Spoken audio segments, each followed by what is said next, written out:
Man, look, YJ back in this thing. We about to do this real quick. Video shows Ohio man confront Uber driver before fatal shooting. This shit, wow, man. The schemes that the human race concocts, the schemes and the scams that humans concoct. I got a saying that 50% of humans are scum. That doesn't mean 50% of people watching this video. It might mean that though, but just for sake's sake, I'm guessing that man, the people that's tuned in ain't gonna take that. Ain't gonna take it. But I wholeheartedly agree. 50% of humans are scum. Let's show the proof. Here behind me is where a scam call turned deadly, and I'm going to step out of the way here so you can get a look here. The man who lives here is accused of shooting and killing an Uber driver. He now faces a murder charge and potential other charges. According to reports, authorities say William Brock had been receiving multiple threatening scam calls the morning of March 25th. The calls were concerning an incarcerated relative, and Brock was told to meet at the courthouse to pay a ransom of $12,000 in bail money, or they would kill him and his relative. Around the same time of the call, Lolitha Hall received directions from the same person or an accomplice, instructing her to go to Brock's home to pick up a package for delivery. Dashcam video from Hall's car shows her arrive to Brock's home to pick up that package. According to reports from the Clark County Sheriff's Office, Brock allegedly had a gun. This video appears to confirm that. The incident report says Brock allegedly took Hall's phone and wouldn't let her leave, and when she tried to go, authorities say Brock then shot Hall. They started fighting, and he shot her 2 more times. Authorities received a call from Brock saying he had shot someone on his property because they were trying to rob him. When units arrived, they found Hall with multiple gunshot wounds, and Brock was bleeding from his head. Hall was flown to Kettering Hospital in Dayton, where she died. Reports say while officials were on scene, Brock's landline phone kept ringing, and when one officer picked it up, the man on the other line said he was an officer, and the real officer explained what happened and asked the caller to meet, and he agreed, but never showed up. We reached out to Uber, and they responded with this statement saying in part, quote, "There is no other way to describe this incident than a horrific tragedy. Our hearts continue to be with Lolitha's loved ones as they grieve her sudden loss. We have been in contact with law enforcement and remain committed to supporting their investigation." End quote. Uber also went on to say the account of the individual who ordered the Uber trip has been banned. The sheriff's office is also reminding residents to be extra cautious and that no law enforcement agency or court will call you and demand for bail money over the phone. That goes for any other court functions as well. Reporting in Springfield, Grace Hewitt.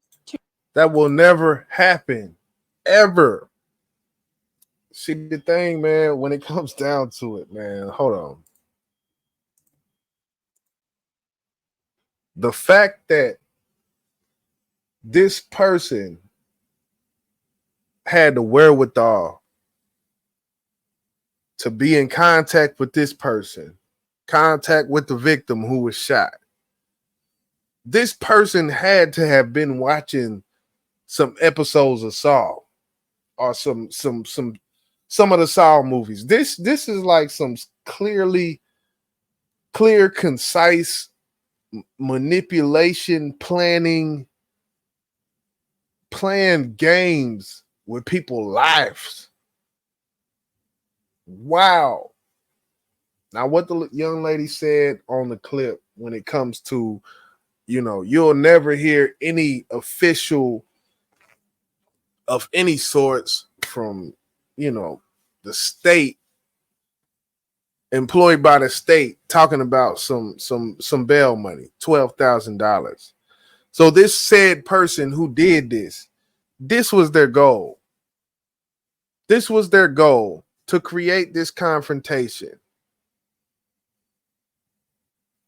between these two people. Now, I want to play something else. I want to play the police call of the old man that we seen He called the police after the shooting, after shooting this elderly lady. He called the police afterwards, and I want to play that. All right, all right, all right, all right, all right, all right, all right. We reloaded. Here we go. Confronted her with a gun. Yes. Yes, yeah, I know what you're after. But as the Uber driver tried to flee, And you hear what he said. I know what you're after. That's because of the scam caller, man. This is a whole fucking setup, man. This shit crazy. We seen this shit. I think the earliest remnants of things like this happening would have to be swatting. When you think about swatting, I've known YouTubers to be swatted. Uh, you could be playing Call of Duty. People are so vindictive. Let me stop. Let me just keep going. Let me keep going. You know, I go on a tangent. Let me not do that. police say the 81-year-old resident shot her multiple times. And then he called 911. I shot her in the leg first time, and I shot her in the shoulder. Why did you do that? Because I was threatened that she was going to come and kill me. The county sheriff's office says Brock was the subject of a scam call concerning an incarcerated relative, which turned to threats and a demand for money. I'm going to make a prediction that this man and his lawyer, whenever this comes into court, I think there's going to be some talks about his mental wherewithal, his mental capacity to process things. I think that will be brought up in this case. Police say Hall, the driver, was also contacted either by the same scammer or an accomplice to pick up a package from Brock's residence through the Uber app. The guy on the phone center here. Okay. Oh, The guy on the phone, there's no name, there's no nothing. There's something in life that I think is one of the most important things in life, which is called discernment. I think they said he's 80 something years old. And you see, what even with me saying this, it already alludes to me kind of giving him an out, which I'm not. But in the court of law, the ability to comprehend and discern, it will be brought up. Trust me. So the male on the phone was trying to get money from you, and she was knocking on the door at the same time? yeah. And he was telling me he was going to kill me and the family and everybody else around. And you hear how he said he was gonna tell the boy or he was gonna call him up and say that was the devil. All he gotta do is amp that up a little bit in court, and he go, hey, it ain't gonna look like how you want it to look like. I'm just saying. Hall, who was 61, died from her injuries in the hospital. Police say she made no threats or assaults towards Brock before the shooting, other than to ask about the package she was sent to retrieve. They also say Brock took her cell phone and refused to let her leave. Last week, Brock was charged with felony murder, and now he could face 15 years to life behind bars, plus a $15,000 fine. He has pleaded not guilty. What does the prosecution need to prove in this case? That Brock knew he was using deadly force. And what the prosecution is going to say is there is just no reason to shoot 3 times when somebody is trying to leave your property. And you hear when she asked that question, Jessica Levinson, her answer, what is the what do they have to prove? And it's simply what she said, that he knew what he was doing, basically. And what she didn't say it in that, but verbatim. But that goes back to how aware or how the mental capacity of this 81-year-old man. Is it good? Is it bad? Is his level of discernment? Is it in court? How does he look? Does he look like he's lackadaisical? Does it look? I think it's going to lean towards this case. If somebody is trying to flee, almost by definition, they are no longer posing a threat. Uber says it has banned the account of the person who ordered Hall's trip and has been in touch with both her family and Clark County law enforcement. It's hard to know if the alleged scammers will be held liable for Hall's death, is something that I asked Jessica Levinson. She says it's not clear that they could have predicted that the ruse would lead to this horribly deadly tragedy. It's not clear. And as far as tracking the person down who did it, that's a whole nother ball game. I'm just being honest. That's a whole nother ball game. As far as Uber and what information they have on their drivers callers, excuse me. What information they have on their callers,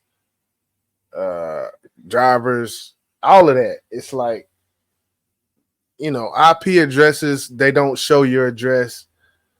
They don't know the IP address. There's nothing there. Like, for them to find the person who did this, it's gonna be a long shot. I will say that. So I think what they're gonna end up having to deal with is what the man's actions were and what the victim's actions were. He is gonna get sentenced. 15 years. I don't know. I think I got one more video. Yeah. So we back. This is the body cam footage of the situation. This was recently released, I think about 4 days ago or something like that. So let's get into this.